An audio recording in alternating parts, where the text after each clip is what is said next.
every level of competition, Candace Parker has won championships and become the best player in the game. And now here with the Los Angeles Sparks, she hopes to do the same thing in the WNBA. But before we can talk about where she's going, we must first start with where she's been. This is Candace Parker in my own words.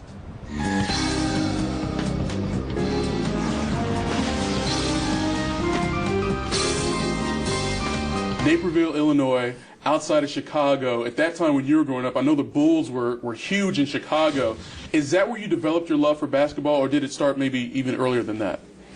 I developed my love of basketball at a very, very early age. I had a basketball in my crib at 2 weeks old. Is that right? Yes, and I went to my first game when I was 2 weeks. I had basketball, you know, everywhere. My brother played AAU, and I used to go watch him play, and I spent a lot of my childhood in the gym. So it was developed from a young age, but obviously, you know, being in Chicago and growing up when the Bulls were big, obviously, you know, played a heavy part in my development. And you mentioned older brothers, obviously they played as well. Were you the tag-along kid? Or were you, like Anthony Marcus always walking around and here comes Candace right behind him? I actually was the tag-along kid. I wanted to do everything my big brothers did, including we were playing tennis and they took off their shirts and I had my barrettes and my braids and I wanted to take off my shirt too. I couldn't understand that they were boys and I was a girl. I wanted to do whatever they did. And I think that that's why I am the way I am today, is because I had such great role models. Were you a little tomboy growing up? I was a tomboy, but I liked to play with dolls and dishes, and I wore dresses and things like that. A girly tomboy. I was a girly tomboy. If there is such a thing, okay. When you got to a certain age, whether it was junior high or high school, did you understand that you were really good at this particular sport, or was it something that just came easy to you? To be honest with you, I fell in love with soccer. Soccer was my first sport, and I was going to be an Olympic soccer player.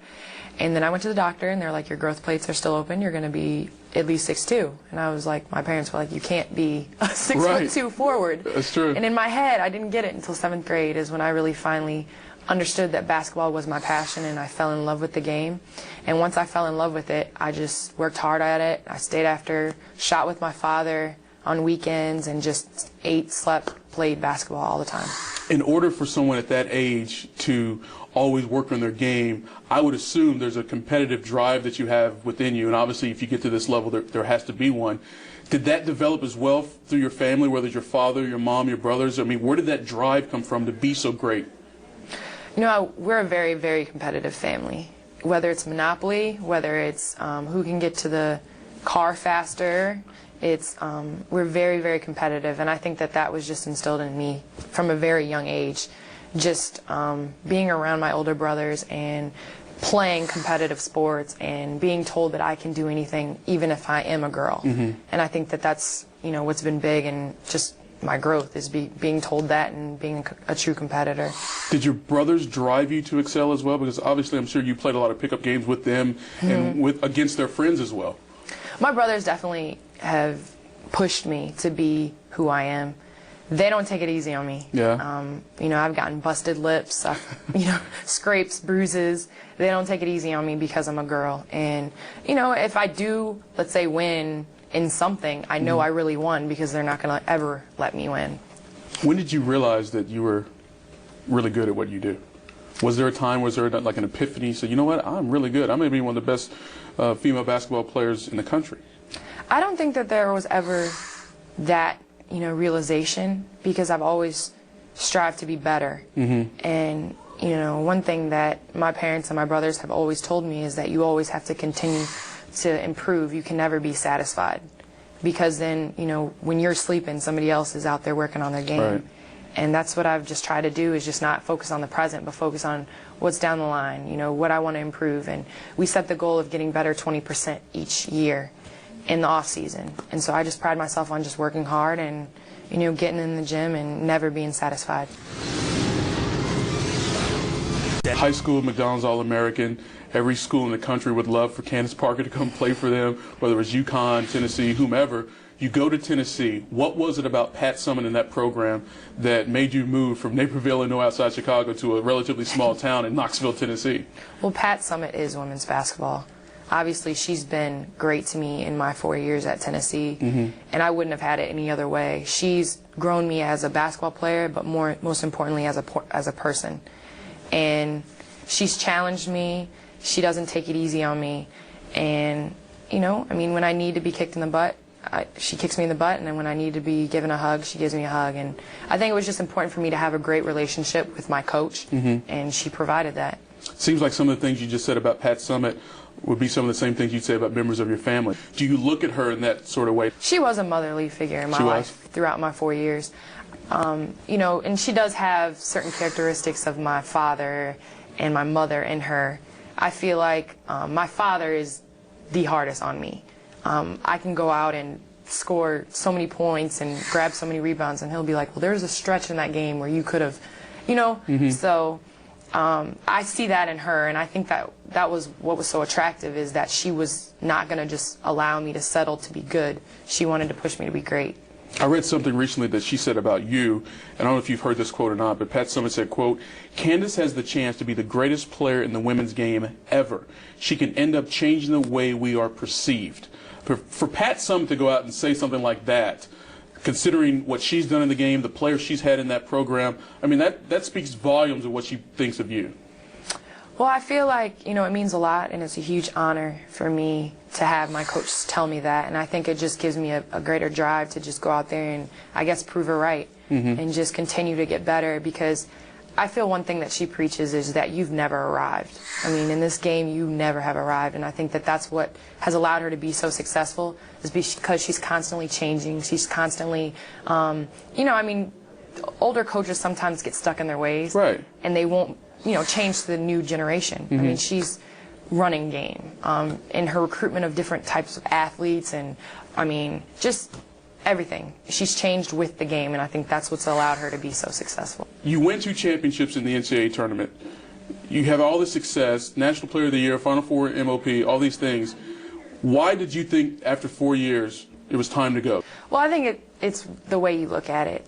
Honestly, I looked at it as I was leaving on time. Whether I was staying later would have been just solely for basketball. I mean, I'm getting my degree, got my education, and I think that's what you go to college for. And also, I mean, in college basketball, I wanted to win a championship and was fortunate enough to win 2. So I just felt like it was just a positive way to go out. I was reading something that you said recently, talking about the WNBA. Obviously, it's struggled at times trying to get, you know, that niche in the market that really has the viewership and the attendance at games. You said that the WNBA is like the NBA in the 70s recently. What did you mean when you said that? I just feel like the NBA in the 70s didn't really have an identity. I feel like obviously through, you know, different players that they followed, and, you know, I'm a student of the game, so, you know, I'm up on the Magic and the Bird rivalry, and I was a huge Dr. J fan, obviously. So I just feel like it's similar in the same situation. I mean, the WNBA is 10 years young, and I feel like it has a lot of room for growth, and it's going to grow. I read also that obviously you're a big Bulls fan. Speaking of the NBA, whether it's Bird, Magic, Jordan, but Michael Jordan was not your favorite player on the Bulls, and it wasn't Scottie Pippen either? Ron Harper. Ron Harper was my favorite player on the Bulls. Why? There was something about Ron. I had his poster on my wall. He autographed the poster for me. Right. Michael Jordan walked by, and Ron Harper was over there, and I was like, oh. You went to Ron Harper. Gotta go to Ron Harper. Not Michael Jordan, but Ron Harper. He was my and no favorite disrespect player. to Ron Harper. Ron Harper's a good dude. He's a friend of mine. But I'm just saying, most people would go to Jordan. What was it? Was it something about his game? Was it? I mean, he was a leader on the floor. Okay. And many people forget when he used to play against Mike. Right. He used to give Mike, yes, he did, some problems. Yes. So he was just my favorite player. He was real low-key, just a great guy, and I just enjoyed watching him play. Yeah. And he was my favorite Bull.